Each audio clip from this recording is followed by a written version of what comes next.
My name is Kurt Heisman, and I am a marine mammal trainer at Shed Aquarium. As part of Shed's animal response team, we have been called here to South Africa to help SANCCOB rescue, rehabilitate, and release the endangered African penguin. So the African penguin is one of the endangered species here in South Africa, and they're endangered for a number of reasons. Historically, their population was at about 1 million breeding pairs. Today, it's only between 20 and 25,000 breeding pairs, so it's a 98% decrease in their population. Some of the things that are affecting them are warmer water temperatures, climate change. A lot of the birds that are coming into SANCCOB are abandoned chicks.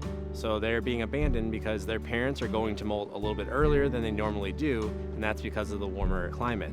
Every year between October to January, we have our chick season. We plan for it every year because we know it's coming. It's when the adult penguins go into a molting season, so they change their feathers every year.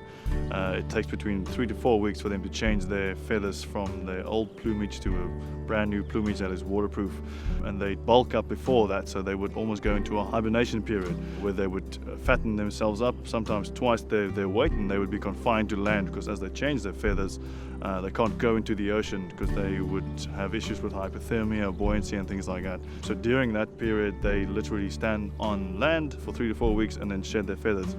Now the issue comes in if they have any chicks in their nest. So if the molting season and the hatching season correlates, then you have these adult penguins who can't go into the ocean, but then they have chicks that they have to feed. So these chicks are still quite small and they can't fend for themselves. So that's when we have to intervene to rescue those chicks and bring them to SANCCOB. The abandonment isn't voluntary by the parents, it's just because they go through this molting period. Every year we see about 500 to 600 of these little guys, and they would literally starve if they didn't have assistance from all the people that come and help us, like our volunteers and interns and all the staff that work round the clock to get them the best care possible. In a year we have about 150 volunteers, and that's local and international people helping out in the programs. Our volunteers really get involved in all the different areas of the rehabilitation centre. It's not just bird work. We have people helping with driving or helping in administrative duties, but also in the rehab side, not just the fun bird work. There's also a lot of cleaning, a lot of laundry, all the things that comes with having animals in your care.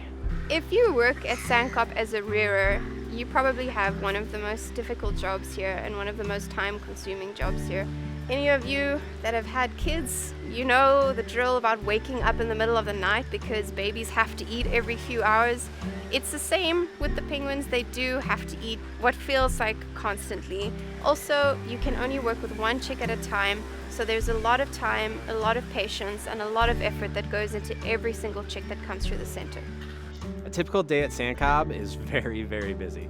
Our day consists of checking on the birds, evaluating them, giving them medication, feeding them, tubing them fluids, tubing them a penguin fish smoothie, and we do that quite a bit throughout the day. In order to leave SANCCOB, a bird needs to have clear blood work, so there can't be any infections or bacteria found in the blood, and blood work is done every week with every patient. They also need to have absolutely perfect feathers. They are seabirds, so if they don't have a good swimsuit, they're not going to last very long. And lastly, the bird needs to weigh enough. Occasionally, we will work with an animal that cannot be released back into the wild for different reasons. You'll find that we have some penguins that have very skewed beaks, so catching fish and eating would be really difficult. The bird needs to have a quality of life. It cannot be in pain, but it's just not releasable. We have a resident pen area, which we call home pen. So these are penguins that can't be released back in the wild. They have a beautiful pool and they get fish every day, so we call it a 5-star fish hotel. It's free from predators, so that's why a lot of the guys who stay in there live quite long. So we've had penguins between 35 and 40 years old, so they have very, very long, happy lives. The highlight for all the volunteers is at the end of the program, they get to go out with us and release the birds back into the wild. And after you've been working for a number of weeks really, really hard, I think that is just such a special moment to really feel that I've made a difference, and you can see the difference when the birds go back into the wild. You can imagine if you're part of a team that's rehabilitating these birds and they would have died if you hadn't picked them up, and you've given them a second chance. When you're working with a population that is continuously declining, it's very rewarding to feel like you're actively taking part in something and trying to create a change. Today we had the privilege of releasing 23 African penguin chicks back out into the wild. We pulled the truck up right to the water's edge, and we pulled all the boxes out of the back of the truck. We lined them up in a couple different waves, and then we turned the boxes over and let the penguins go out in the water to join the wild population here. It was an amazing experience to see these birds go back out in the wild. We've been putting in a lot of hard work, and on this day, all that hard work of getting those animals out of that state and releasing them back out in the wild just really makes all the effort worthwhile. It's important to save the African penguin species, particularly because it's an indicator species. So it's an indicator of the ocean and its health. So if the decline of African penguin is so rapid, there's probably other things in the ocean that are just as bad or maybe even worse off. When you find that the bulk of penguin species are dying out, that's really scary because penguins are an indicator species, and if penguins are dying, it means our oceans are dying. As a community, you cannot actively try to solve a problem if you don't understand what the problem is. So awareness is absolutely critical.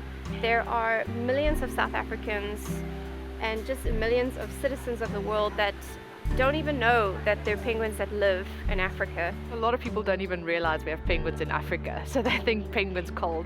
But we do have our penguins in Africa, and even back at home in the States, there's stuff people can do. So it's making smart decisions about the environment, getting involved with organizations that might support organizations like SANCCOB.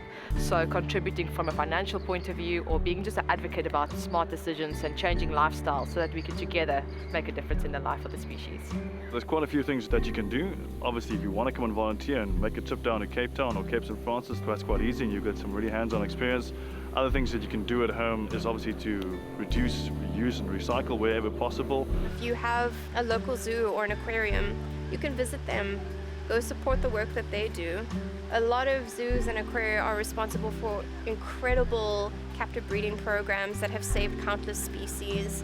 That's a very important role that zoo aquariums play. They maintain the genetic diversity of the species, so whenever there is an issue in the wild between all the AZA and EASA zoo aquariums, that there is enough population diversity that they can reintroduce the species into the wild to make sure that it actually survives. There is actually so much good that comes from visiting your local zoo or your aquarium, and you should really think about it and think about the work that they do. For us at SANCCOB, partnerships and collaboration is so important. We cannot do this alone, so we need people to help us do the work that we all care so much about.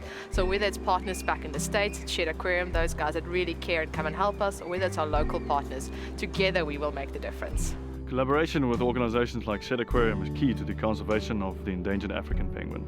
For me, the experience of being here at SANCCOB has been an amazing journey. Seeing some of these animals come in the worst of conditions, rehabilitating back to health, and then releasing them back to the wild is an experience that I'll never forget.